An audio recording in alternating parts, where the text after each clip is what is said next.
advise that younger passengers on board, please don't run around the vessel. This is for your own safety and for the safety and health of all our other passengers.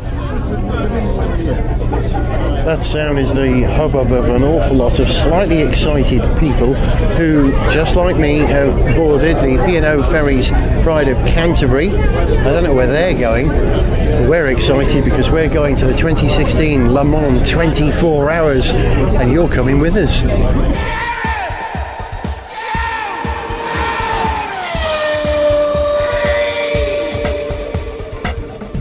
Hello, welcome to Gareth Jones on Speed, en route to the 2016 Le Mans 24 Hours. Joining me for this trip this year is the ever-present Zog. Zog, hello. How many Le Mans is this for you, do you know? I think is it 7? Yeah, not quite sure. I'm going to have to go and look at some ticket stubs and look at calendars. You've kept all that paraphernalia, I hope. I'm not very good at throwing stuff away. Our first race is, 2003, we think, yeah? 2002 or 2003. Right. One or the other. Not too sure. And over the years, we've brought a number of people with us to come and see this glorious race, most of whom haven't been before, but we have got a returnee this year, because you may remember in last year's coverage, we were joined by Zog's great mate, Stevie Sackin. Steve, welcome back to Le Mans. Why, thank you. And you're Lovely back to be back. for more. Oh, yes. Why? I couldn't resist it. I was drawn after last year. I was completely hooked on it, and when Zog said that you were coming back, I had no choice. Drawn. Correct. There is no choice. No. If you're offered, you just have to go. Yeah. What is it you're here to see this year? Any particular car driver? All sorts. I'm very excited by Ford. Yeah. I'm excited by some of the slightly unusual drivers. Chris Hoy racing. Fabien Barthez, a French goalkeeper. So there's some very interesting personalities. I want to see how they get on. And wonderful to have your personality with us again, Stevie. It really is. Also joining us for the trip this year, a Le Mans virgin, my great mate, Damien Sung. Hey, Dames. Boom! Boom. You're not a motorsport fan, are you? But you have some knowledge of the Le Mans 24 from a project you worked on last year. Tell us about that. I hate motorsport. I find it terribly boring. It's also technical and silly, but I wanted to spend some time with my good and very funny friend Gareth Jones. That's why I'm here. Race to 24 was an absolute debacle that happened last year. I don't really want to talk about it. It was very, very silly. Okay. But the last time I went to a motorsport event was probably 1986 at Silverstone for the Grand Prix, where I think I saw Nigel Mansell win. Yeah, I mean, it's very noisy. That's why I like it. That's probably the only thing I like about it. The noise. I remember you went to Santa Pod a couple of years ago to see some drag racing. Oh yeah, that was very noisy. And the way that you described being at Santa Pod was fantastic. Yeah, well that's just noise. They just turn the cars on and they make a noise and it's all over in about 3 seconds. But there was a jet car there and that thing was insane. Because most of the races were kind of like 3, 2, 1 and it was over. But this thing with 3, 2, 1 and it was, you ready for this, the level's going to peak. It was and it was done. That was it. Could have given me more time to take the headphones off. You're going to love the noise at Le Mans, which starts very soon, because we've just crossed into Pays de la Loire, is that how you say it? And we are something like 40 minutes away, 22 miles from Le Circuit de La Sarthe, and the journey has been very pleasant. We've come in a sort of vehicle which I think is perfect for taking a large number of people to Le Mans, but not your first choice of vehicle, Zog. You've been driving this. Tell us what it is. Yeah, Nissan Navara. And cards on the table, full disclosure, I just hate this kind of vehicle. I hate big cab pickups.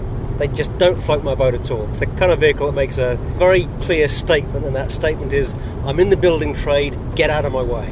You know, and that said, I've got to say, it fits us and our stuff, you know, the four of us and all the gear we want, absolutely perfectly. I cannot fault it on that front. It's quite a big ask to find a vehicle that will accommodate 4 strapping individuals and all our camping gear.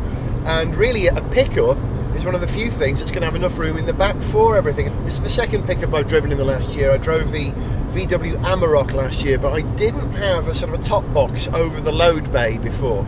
We've got one on this, which has increased the amount of stuff that you can get on board exponentially, almost doubling it actually, and it's great. It all goes in there, and this looks like it could be a very wet Le Mans. So loading a pickup is really easy when you've got a lot of space and you haven't got to play that real world Tetris game of getting all your camping gear back in the car. You can just load it quickly if it's raining. Oh yeah, the load capacity, it's a star. I have noticed one small issue with it though, as we just made a little stop, we just hit the road again with our coffees. Surprising in a modern vehicle, it could do with more cup holders, you know? There are two up front, Yeah, there are two kind of cup holders in the middle there, but doubling up as, you know, storage for keys and stuff. But have you got a cup holder in the back there? No. In your door, you'll find in your door cells there are pockets. No. Okay. So, there we go. It loses points. The Navara, which is a world car from Nissan, sells all over the world. If they're going to sell this in America, I bet the American version's got additional cup holders somehow, surely. Well, I wonder, but would you put cup holders on the American version and not on the European version? Really? Good question. This vehicle has got a 2.3 litre twin turbo direct injection 4, which is not a racing engine, but as you know, the qualification for any car we drive to Le Mans in is that it's a mark that's either raced or won at Le Mans. And Nissan, of course, were at Le Mans last year in LMP1. They are basically de facto engine supplier for LMP2. So we're supporting LMP2. Fair enough. Also, the focus is on LMP1 because we love it, and on GTE because, well, we've got Ford back. Yeah. Whoa. So, and Aston Martin. So we've got a great race to look forward to.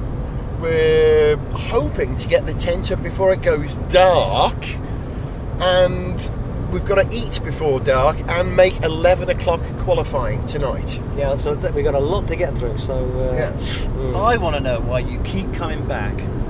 Well, in a couple of days, you'll be able to tell us yourself. You will have had the full experience. You will know. And I will ask you at the end of this trip, Damien, I'll ask you one question. Do you think you need to come again next year? And I'll be very interested to hear what your answer. Also, one other thing, Damien is, amongst many things, a program maker, a blogger, and you're vlogging. What's your YouTube channel called, Damien? Damsung, DAMNSUNG. Damsung. So if you want to see Damien's vlog of this trip, go to Damsung on YouTube. And I'm going to press on because we've got to make it before dark. I'm at the wheel again. We've got a 2-driver team for this. So you've done your stint. I did the early stint. Yep. I'm getting us across the line. Last into the line, yeah, absolutely. Yeah, taking us home. Nearly there. Stay with us. This is Le Mans 2016 with Gareth Jones on speed.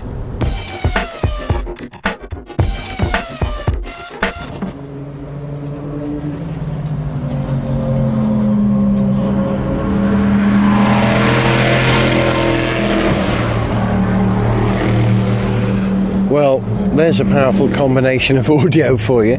The sound of grasshoppers crickling away and the sound of World Endurance Championship cars blasting around the circuit. It is 11:30 local time.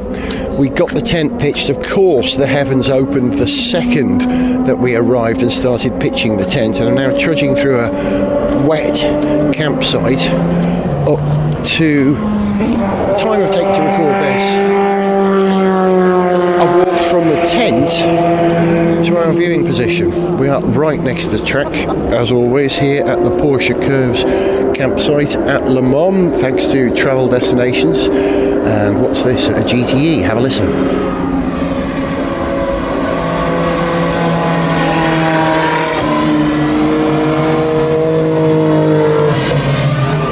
The ritzy competition Ferrari, followed by one of the new closed LMP2 cars.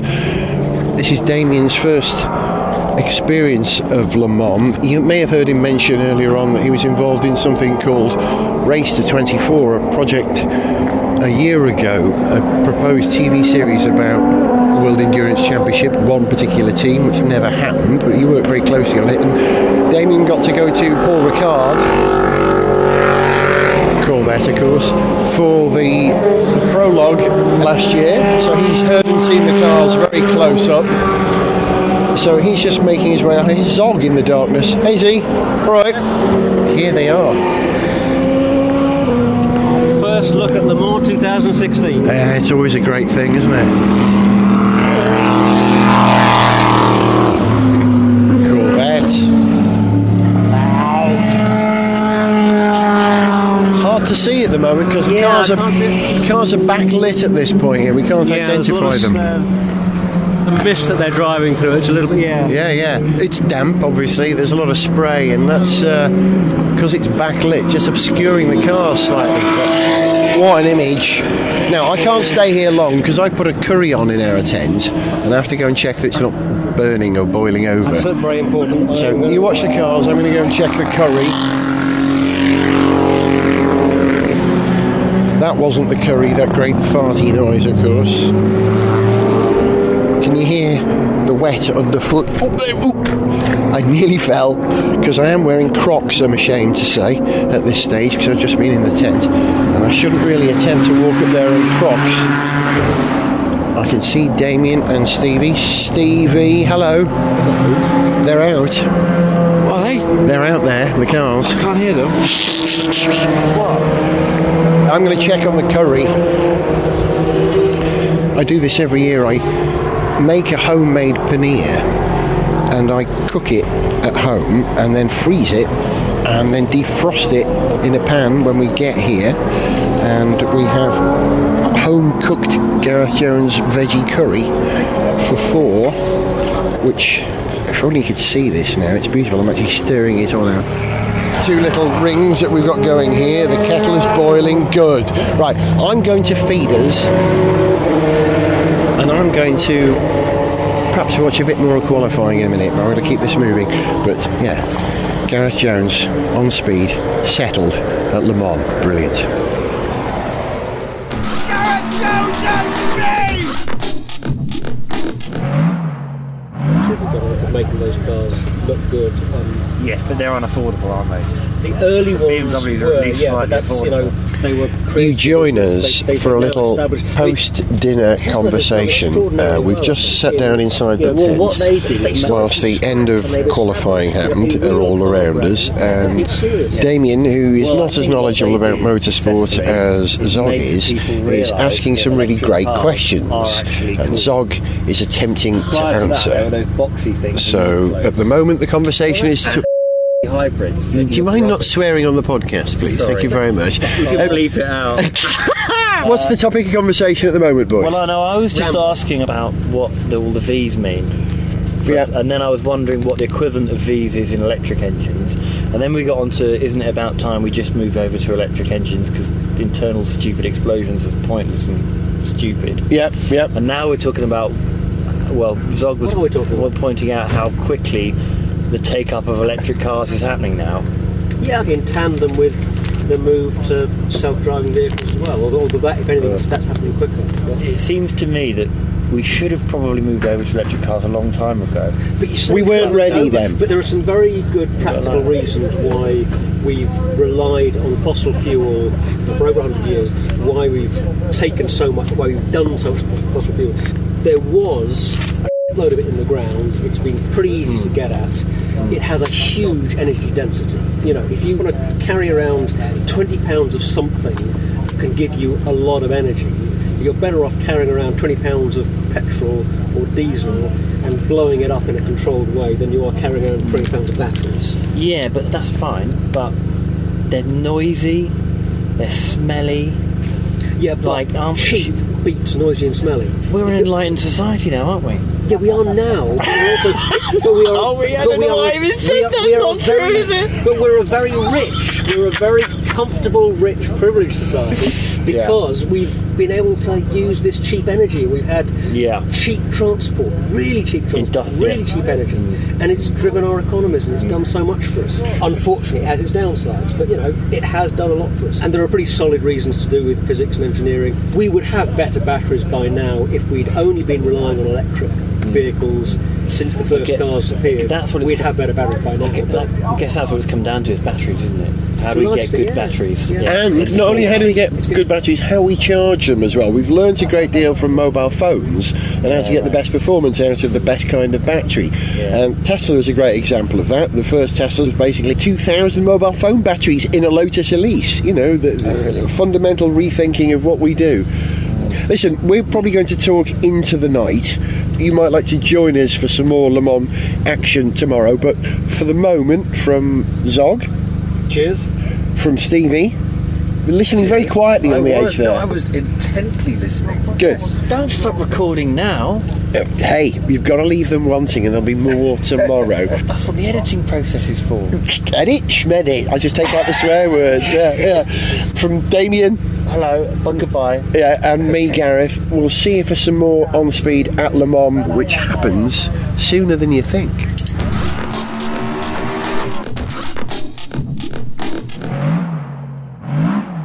We need clever people like Brian Cox working that out. I can't remember the exact figures for the efficiency, but if you do electrolysis, I said there'd be more from here, 40 or 50%, and it would be a bit sooner than you imagined. So here it is, just at the conversation between Dazza and Zog. It's been very amusing, so I thought you might like to hear it. He's asking about the fundamentals of the electric car and the hydrogen fuel cell car. Zog's explaining, which is very good.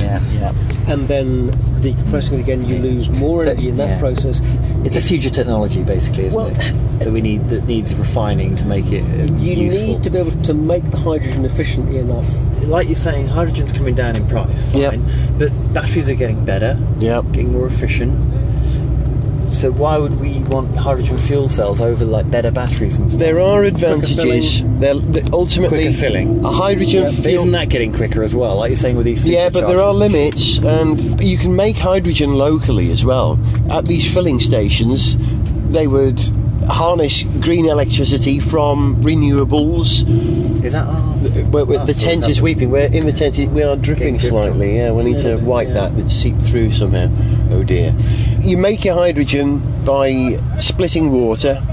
The electricity that you use to make that can come from renewables or nuclear, rather than using Earth's resources. What do they use in Star Trek? You can also do. Good question. You can also make hydrogen from. You can make it from seawater. Well, that would be the same electrolysis process.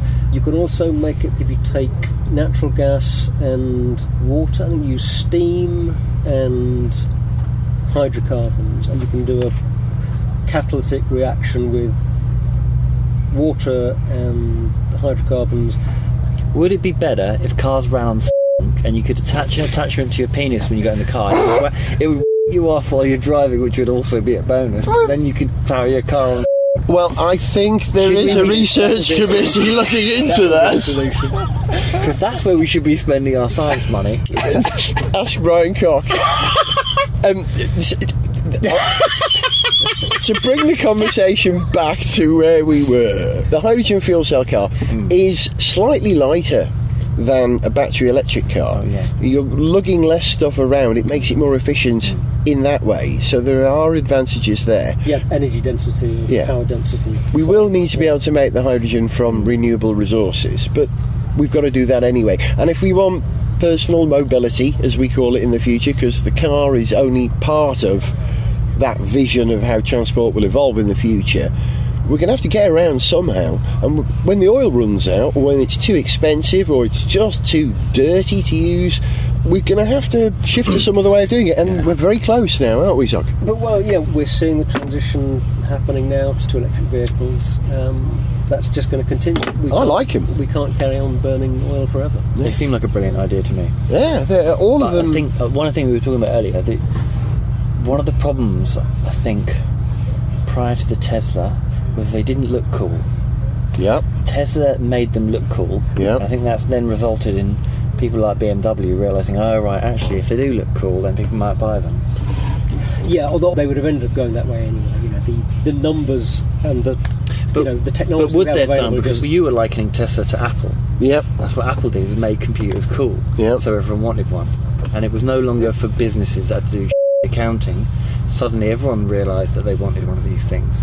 So it takes people like Tesla to prove that they can be desirable, That- as well as just a future technology that's interesting and maybe not as efficient yet. They are actually cool. Well thought so through. You want one. But they have no interest in maintaining an existing technology. They don't have anything invested. In, they haven't spent Totally you new. know, tens of millions of dollars on.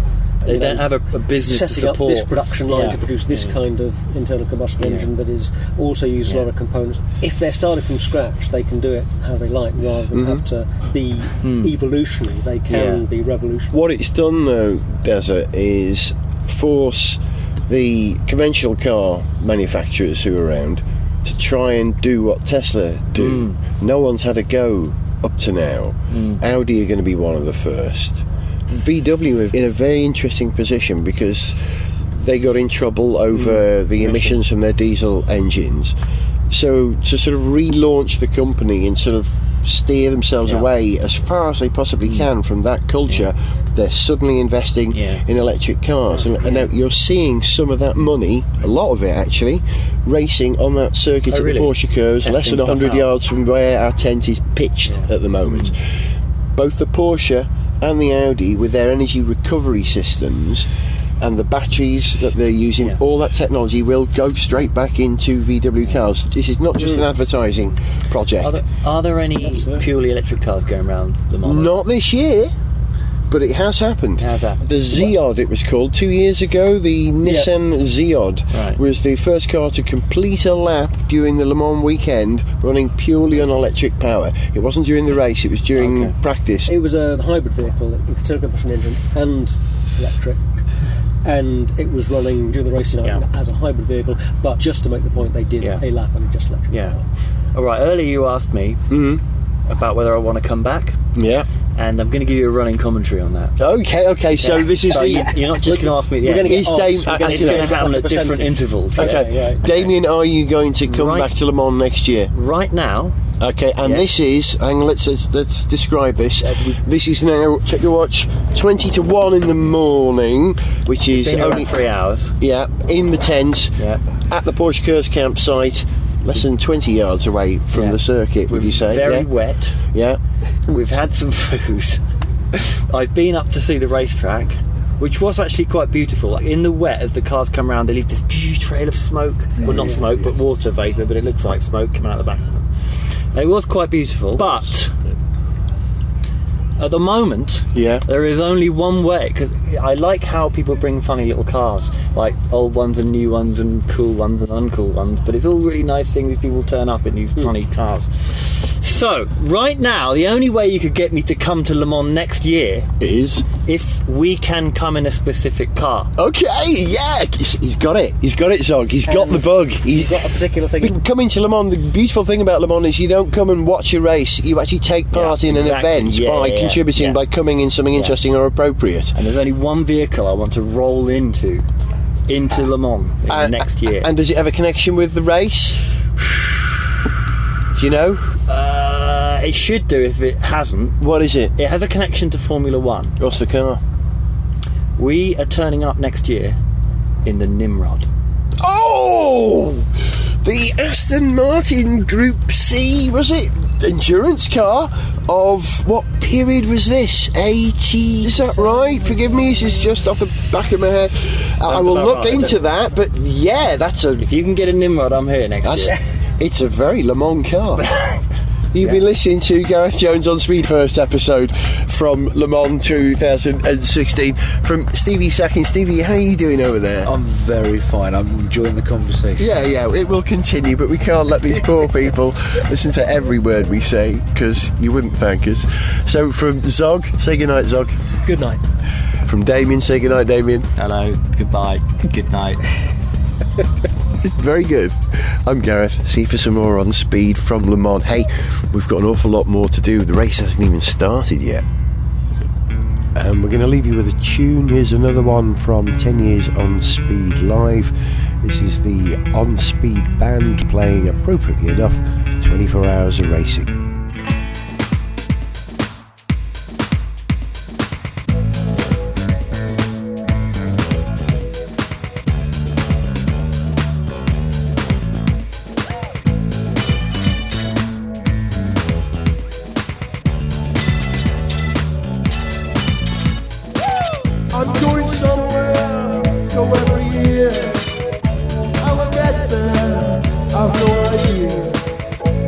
lots of Germans, many games, blonde hair, Viking names, and some of them have been drinking since 6 a.m. And they're all here to watch a motor race. I think I'm in the right place. 24 hours of racing, sounds alright. 24 hours of racing, wanna stay awake all night. 24 hours of racing, sounds alright. 24 hours of racing, gonna stay awake all night. A killer at the circuit, trying to watch the race. Avoiding drunken Dutchmen on a fat on the face. And the Mexicans strike up the rhythm.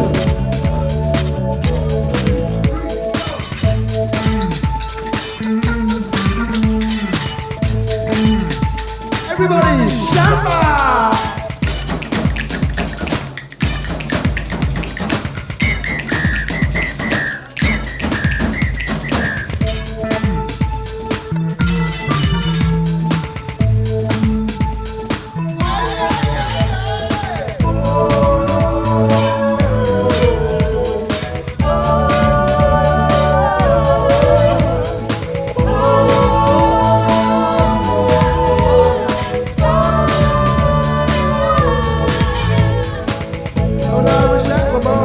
Lots of people went in $1 million Bentleys, slept in and stay awake in internet 24 hours. They drink mezcal, gives them superpowers. I'm going somewhere, I went last year, going racing, lots of beer. We all get messed up, don't know where we are. 60,000 Brits lost in classic Jaguars. We're all here to watch a motor race. I think I'm in the right place. 24 hours racing sounds alright. 24 hours of racing, gonna stay awake all night.